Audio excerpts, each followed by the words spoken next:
Assalomu alaykum do'stlar. Biz darslarimizni davom ettiramiz. Biz o'tgan darsda Swift'da bool, string, int, double'larni ko'rdik va ular bilan tanishib, ularning imkoniyatlarini, qanday holatda to'g'ri e'lon qilishlarini ko'rib chiqdik. Swift turga, ya'ni tipga juda ham qattiq dasturlash tili hisoblanadi. Buning yutug'i ham shunda. Ba'zi bir skript dasturlash tillarida, Pythonda deylik, unda tipni qat'iy qo'ymasa ham ishlayveradi skript tilda va bu keyinchalik kodda xatoliklarni keltirib chiqaradi. Swift bo'lsa kompilatsiya jarayonida bu narsani bizga to'liq aytib o'tib ketadi va tipni to'g'ridan to'g'ri berishga majburlaydi. Bu bizning kodimizni yana ham baglarsiz ishlashiga xizmat qiladi. Endi keyingi darsimizda, mana bugungi darsimizda var va let ko'rib chiqamiz. Bu yerda asosan rejamizda ularning o'rtasidagi farqlar, keyin true false'lardan foydalanib va kichik if else shartlarini ham ishlatib ko'ramiz. Hali if else mavzusi alohida bor, lekin bu holatda ham ishlatib ketishimizni ko'ramiz. Bizga Xcode kerak bo'ladi. Oldingi darsimiz yangi proyekt ochib olamiz. Yangi playground page ochamiz. 4-chi bo'ladi. Ya'ni bu yerda asosiy jarayon bizda nima? Var Swift var let.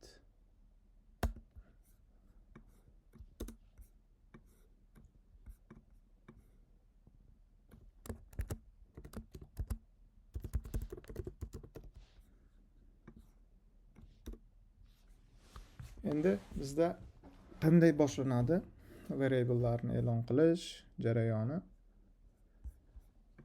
Biz e'lon qilamiz var masalan son 34. Bu sonni va buni print qilib ko'rishimiz mumkin. Son. Mana bizda sonimiz ekranga chiqadi hozir. Mana cache'ni tozalab qo'yamiz. Endi boshqatdan mana son chiqdi. Endi biz sonni qiymatini o'zgartiramiz. Deylik 45. Va yana print qilamiz sonimizni. Sonimizni endi qiymati 34 edi avvalgisi, keyingisi 45 ga o'zgardi. Variable shunday jarayonki, bitta o'zgaruvchiga, o'sha o'zgaruvchimizga qiymatni berganimizdan keyin uni xohlagancha o'zgartirib keta olamiz. Endi shu ishni let bilan amalga oshirmoqchi bo'lsak, let deylik b sonimiz bor. Masalan 23. Va buni ekranga chop qilamiz. Print bni.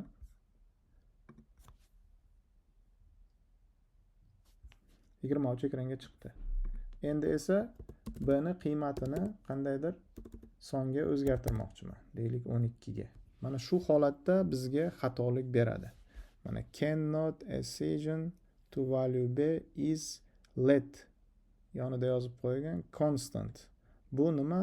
Konstantaligini bildiradi. Demak, biz bu holatda bu bni qiymatini o'zgartira olmaymiz. Ya'ni biz o'zgaruvchi e'lon qilayotganimizda let yoki vardan foydalanamiz. Shu holatda e'tiborli bo'lishimiz kerak bo'ladiki, varni e'lon qilganda xohlagancha o'zgartirish amalga oshirishimiz mumkin. Bu cheklanmagan, bemalol qiymat o'zgaradi va hech qanaqa muammo chiqmaydi. Lekin letga qiymatni o'zlashtirib qo'yganimizdan keyin uni ekranga chop qildik va uni qiymatini o'zgartiramiz deganimizda bizga nima beryapti? Xatolik beryapti. Demak, biz letni to'g'ridan to'g'ri o'zgartirishga bizga yo'l qo'ymaydi. Demak, bizda shu jarayon o'zimiz uchun bilib ketamiz. Variable o'zgaruvchi let bo'lsa konstanta.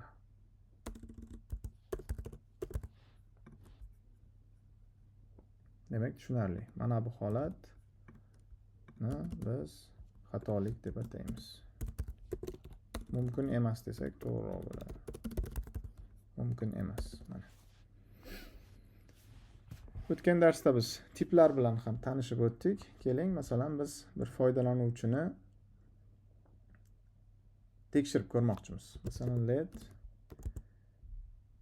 let premium true qiymat berdik. Buning tipi nima bo'ladi? True'ni albatta boolean bo'ladi. Mana bu yoqqa chiqsak, mana buning tipi boolean. Buni endi qiymatini o'zimizdan o'zimiz false ga o'zgartira olmaymiz. Mana is premiumni biz false qilmoqchimiz desak, yo'q. Masalan, premium qiymat, ya'ni biz tasavvur qiling, Telegramda premium akkauntingiz bor, u true holatga turdi. Va unga vaqt berishingiz mumkin. Masalan, 1 yillik holatda bu true holatda saqlanadi. Qachonki u 1 yildan keyin agar siz yana qayta uni to'lov amalga oshirmasangiz, false holatga o'tib qoladi. Bu holatni tekshirib ketish uchun aynan bu let o'zgaruvchisidan foydalansa, buni amalga oshirishni imkoni yo'q. Chunki biz bir marta true berdik, buni qachondir amalga oshirib false ga aylantira olmay qolamiz. Agar shu holatni tekshirmoqchi bo'lsak, buni biz var qilsak, aynan bizga demak bu jarayon hech qanday muammosiz amalga oshadi. Keling, bizda o'zgaruvchimiz bor.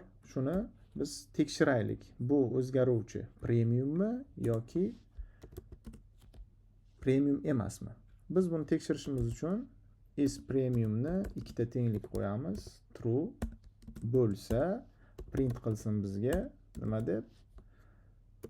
Bu user premium. Ekranga chop qilsak, bizga bu user premium degan javobni chiqaryapti. Bu nima jarayon bo'lyapti? Bizda hali ifni alohida yana to'xtalamiz, lekin o'zimiz uchun kichik qadamlar bilan bizni progressiv o'qitishimizda kichik mavzuchani qisman tushuntirib ketamiz. Keyingi darsda buni ochib boraveramiz.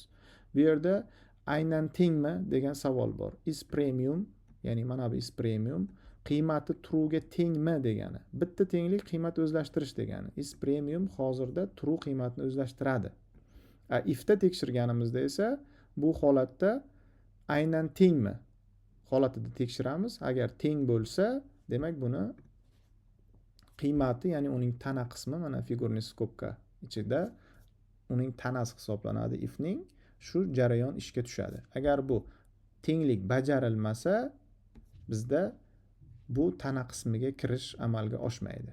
Bizda keyin else qismi bor. Aks holda nima bo'lsin? Agar teng bo'lmasa nima bo'lsin deydigan bo'lsak, print bu user premium emas. Mana. Endi ishlatadigan bo'lsak, bu user premium chiqyapti. Biz buni qiymatini false qilib qo'ysak, endi bu bizga nima chiqarib beradi? Bu user premium emas degan holatni chiqaryapti. Endi keling, davom etamiz. True holatiga qaytaramiz va bizda user premiumligi amalga oshdi. Endi mana bu holatda biz buni ikkita tenglik bilan tenglashtirmasak ham bo'ladi. If buni tushunadi, ya'ni kompilyator buni tushunadi. Is premiumni o'zini olib, biz buni chiqarib ketishimiz mumkin. Mana copy paste qildim. Mana shu holat bilan tepadagi holat bir xil ishlaydi. Mana ikkita kodimiz ham natijasi amalga oshdi. Mana bu ekranga chiqayotgan sonlarimizni hozircha yopib qo'yamiz. Bizga oxirgi kodimizni ko'rishga xalal bermasligi uchun mana. Birinchi holatda ham is premium, bu holatda ham is premium. Ikkita kodning farqi nimada? Bu aynan tenglikni yozsak ham bo'ladi. Qolgan holatlarda yozamiz, lekin bizning typeimiz bool bo'lgani uchun, ya'ni bool bo'lgani uchun bu holatda if buni bemalol tekshira oladi. Nimaga? Chunki ifni mana bu sharti doim rost bo'lsa amalga oshadi. Demak, kodimizni bu holatda emas, bu holatda ishlatsak ham bo'ladi. Endi bizda o'sha is premiumimiz false qiymat qabul qildi. Endi bu false, bu foydalanuvchi premium emas. Endi buni if bilan qanday tekshiramiz desak, if deymiz, is premium hozirgi holatda faqatgina uni qiymatini undo belgisi qo'ysak, buning aksi bo'ladi. Premium emas deb yozamiz mana.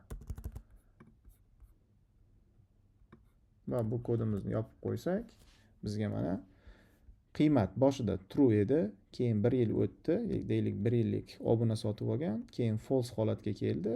Agar bu qiymat false bo'lsa, demak buni oldiga undo qo'ysak, buning tanasi amalga oshadi. Demak bu nima degani? False mi deb tekshiryapti. Ha bo'lyapti. Mana bu o'zi is premium true edi. Oldiga undovcha qo'ysak, uning aksi bo'ladi, false bo'ladi. Foydalanuvchi false'mi, ya'ni premium emasmi dedik. Ha, premium emas. Ha bo'lgandan keyin uning tanasiga kiradi va uning qiymatini premium emas holatiga tekshirib ketadi. Demak, bizda kichik o'zgarishlar ko'rdik. Mana false'larni, true'larni if bilan ishlatishni ko'rdik va ifning inkorini ko'rdik. Bu holatni bunday ham tekshirishimiz mumkin. Ikkita tenglik false qilib va bu holatda ham kodimizda, natijamizda hech qanday o'zgarish bo'lmaydi. Buning afzalligi if shart operatori buni yaxshi tushuna oladi va booleanlar bilan ishlaganimizda to'g'ridan to'g'ri mana shunday holatda ishlasak mantiqan to'g'ri bo'ladi. Demak do'stlar, buguncha shu bizda asosiy biz o'rganganimiz let va var. Let bizda konstanta, variable bo'lsa bizda nima? O'zgaruvchi. Uni qiymati xohlagancha o'zgarishi mumkin, lekin konstantanki o'zgarmaydi. Bu true false holatda ham ko'rdik. Bir marta uni agar let deb mana bu yerga let yozganimizda bu true qiymat qabul qilsa, keyingi safar false qilaman desak, yo'q, sen buni false qila olmaysan. Buni ustiga kelsak, mana buni agar apply deb bossak, change deyapti. Letni varga o'zgartirib beraman. Xohlaysanmi ma'nosida so'rayapti. Ha desak, buni mana letni bizga varga o'zgartirib berdi. Endi kodimizda hech qanday xatolik yo'q. O'zi qaysidan foydalanish kerak? Doim vardan foydalanamizmi desangiz, yo'q, ko'proq letdan foydalanish tavsiya qilinadi, chunki o'zgaruvchini qiymati berilgandan keyin xohlagan payt u o'zgarib ketmasligi agar oldin olish kerak bo'lsa, bu dasturga qarab bo'ladi. Ya'ni doim let holatda ishlatsangiz, qachondir o'zgartirish kerak bo'lsa, var qilib qo'yish mumkin. Lekin vardan foydalanganingizda juda ko'p joylarda qiymat o'zgarib ketib qolsa, qachon qaysi qiymatni olishda konflikt, muammolar kelib chiqishi mumkin. Shu uchun o'zingiz dastur yozayotganda bilib olishingiz kerak, bu o'zgarmasmi? Masalan, o'zgarmas holatda deylik pi ni qiymati bor, let pi. Bu deylik 3,114 deylik 15 mana. Bu qiymat doim let tursa bo'ladi. Nimaga? Chunki hech qachon o'zgarmaydi pi ni qiymati. Biz buni aniq bilamiz. Hech qanaqasiga buni o'zgartirmaymiz. Bu qabul qilingan. Buning yana davomidagi raqamlari bor. Matematik kutubxonalarini ko'rganimizda undagi imkoniyatlarni ham ko'rib chiqamiz. Bu o'zgarmaydi. Buni variable qilib, var qilib ishlatish to'g'ri emas. Chunki bu let, konstanta. Bu o'zgarmas. Shunaqa o'zgarmas holatlar bor. Doimiy, masalan, hozirgi podpiskada ham yoki qandaydir priложение bor. Butun umrlik podpiska sotib olish mumkin. Deylik, bu Telegram haqida gapirilmayapti. Butun umr podpiska sotib olsangiz, uni doim let e'lon qilib qo'yiladi o'sha jarayonda.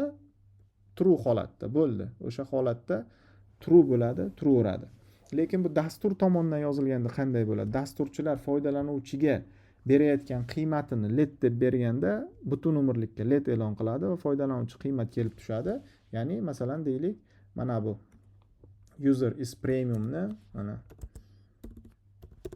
premium o'zgaruvchini qiymatini bul qo'yib qo'yadi. Aynan foydalanuvchiga bu butun umrlik bo'lsa,